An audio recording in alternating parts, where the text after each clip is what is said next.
Are you tired of lackluster jalapeno harvests that leave you with just a handful of peppers after months of careful tending? What if I told you there's an ancient secret, passed down through generations in my family, that could revolutionize your garden and leave you with an abundance of spicy peppers that will last you all year long? This isn't just about planting seeds and hoping for the best. This is about unlocking a forgotten method that guarantees a prolific yield, even for beginner gardeners who've never grown anything spicier than a bell pepper. I'm about to share with you the exact technique my great-grandmother used in her small plot behind their adobe home, a method that produced so many jalapeños that neighbors would line up at her door every harvest season. This ancestral wisdom has been tested by time, refined through generations, and proven to work in gardens across different climates and conditions. Long before jalapeños became the darling of modern cuisine, indigenous peoples of Mexico cultivated these fiery gems using methods that worked in harmony with nature's rhythms. The Aztecs didn't just grow peppers for food, they understood that these plants were sacred, used in ceremonies, medicine, and as natural pest deterrents for other crops. They discovered something that modern gardeners have largely forgotten. Jalapeños thrive not when pampered, but when they're grown in partnership with specific companion elements that create a micro-ecosystem of abundance. What made ancient cultivation so successful wasn't advanced fertilizers or sophisticated irrigation systems, it was an intimate understanding of how these plants naturally wanted to grow, and more importantly, what they needed to reach their full genetic potential. The secret wasn't in the soil alone, nor in the amount of sunlight, but in creating conditions that mimicked the pepper's native environment in ways that went far beyond basic gardening textbooks.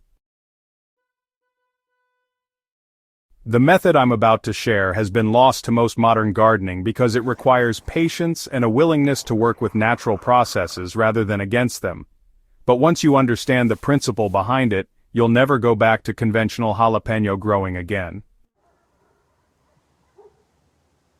The secret ingredient goes beyond just soil and sun. Here's the ancestral trick that changed everything for my family's gardens. Crushed eggshells and coffee grounds, applied in a very specific way that creates what I call a calcium-caffeine boost system. But it's not just about throwing these kitchen scraps around your plants. The magic happens when you combine them with wood ash from your fireplace or fire pit, creating a triple-action amendment that addresses the three critical factors most gardeners miss when growing jalapeños. The eggshells provide slow-release calcium, which prevents the dreaded blossom end rot that destroys so many promising harvests. But more than that, the calcium strengthens cell walls throughout the plant, making it more resistant to pests and diseases while supporting the development of thicker, meatier pepper walls. Coffee grounds contribute nitrogen in a gentle, organic form while slightly acidifying the soil, creating the perfect pH environment that jalapeños crave but rarely receive in typical garden settings. The wood ash, used sparingly, provides potassium and trace minerals while raising pH just enough to balance the coffee ground's acidity. This creates a buffered soil environment that remains stable throughout the growing season, eliminating the pH swings that stress pepper plants and reduce fruit production. The combination works because it mimics the mineral profile of volcanic soils where peppers originally evolved, soils rich in calcium, organic matter, and trace minerals from ancient ash deposits. What makes this ancestral method truly special is the timing and application technique. Rather than mixing everything into the soil at planting time, you create what I call feeding stations around each plant, applying the mixture in 3 phases throughout the growing season. This sustained feeding approach keeps plants in a constant state of optimal nutrition without the boom and bust cycles that come from heavy fertilizer applications. Applying the ancestral wisdom to your garden. Implementation begins 3 weeks before you even think about planting your jalapeno seedlings. Collect eggshells from your kitchen and bake them at 200 degrees Fahrenheit for 15 minutes to sterilize and make them easier to crush. Save your used coffee grounds in a container, allowing them to dry completely to prevent mold. If you don't drink coffee, most coffee shops will gladly give you their grounds for free. Okay, so to create your ancestral amendment, you'll want to combine 1 part crushed eggshells, 2 parts dried coffee grounds, and 1/2 part wood ash. Mix this really thoroughly, and then, just store it in a sealed container to keep it fresh. You'll need about 1 cup of this mixture per jalapeno plant for the entire growing season, so try to prepare enough based on how many plants you're planning to grow. When preparing your planting site, whether you're working with containers or garden beds, dig holes that are about twice as wide as your seedling's root ball. Then, go ahead and incorporate 2 tablespoons of your ancestral mixture into the soil at the bottom of each hole. This step basically creates the initial feeding station that will help sustain your young plants during their establishment period.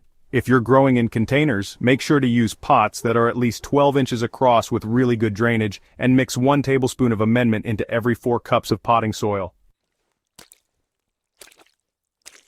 The second application comes when your plants begin flowering, which is usually around 4 to 6 weeks after transplanting.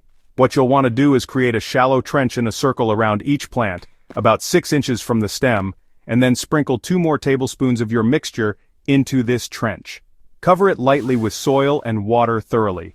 This feeding lines up perfectly with the plant's increased nutritional needs as it shifts from vegetative growth to fruit production.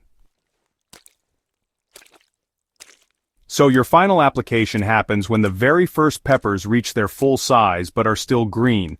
At this stage, you'll want to apply the remaining mixture in that same circular pattern around the plant, but this time, go ahead and work it just a bit deeper into the soil. This helps encourage continued root development, which is super important. This late-season feeding honestly ensures your plants maintain their vigor through multiple harvests, instead of just declining after the first flush of peppers. The abundant harvest really is proof, and well, it's a testament to preservation too. The results of this ancestral method consistently astound even experienced gardeners. Where conventional growing might give you, say, 12 to 15 peppers per plant over the whole season, plants fed with this traditional amendment typically produce 40 to 60 peppers, with some truly exceptional plants reaching nearly 100 fruits. The peppers themselves? They're noticeably different. Thicker walls, more consistent size, and a heat level that's perfectly balanced, not unpredictably variable. Now, all this abundance means you'll need a solid preservation strategy, which honestly is something my ancestors understood really well. Fresh jalapeños will keep for weeks if you store them properly in the refrigerator, but the real magic comes from preservation techniques that let you enjoy your harvest all year long. Fermentation creates these complex, probiotic-rich hot sauces that actually improve with age. And dehydrating? It transforms your extra peppers into flavorful powders and pepper flakes that keep their heat and flavor for years when stored properly. Pickling jalapeños in simple brine solutions creates tangy, crisp additions to meals throughout the winter months. My great-grandmother's favorite method involved slicing peppers into rings, packing them in sterilized jars with garlic and bay leaves, then covering with a hot brine of equal parts water and vinegar with salt, added at a ratio of 1 tablespoon per cup of liquid. These pickled peppers maintained their crunch and developed complex flavors that complemented everything from tacos to sandwiches. The key to successful preservation is harvesting at the right time and handling the abundance systematically. Pick peppers when they're firm and glossy green for maximum preservation potential, though leaving some to ripen to red provides variety in both heat and flavor profiles. Process your harvest immediately after picking for best results, and don't be afraid to recruit family and friends for processing parties that turn preservation work into social events. Beyond jalapeños, there's a legacy of prolific growth that, honestly, can transform your entire garden. The principles underlying this ancestral method extend far beyond jalapeño cultivation. The calcium-caffeine potash combination works beautifully for tomatoes, preventing blossom end rot while boosting fruit production. Pepper plants of all varieties respond enthusiastically to this treatment, from sweet bells to super hot varieties. Even eggplants and other nightshade family crops benefit from the balanced mineral profile this amendment provides. The deeper lesson here is about working with natural systems, rather than imposing artificial solutions.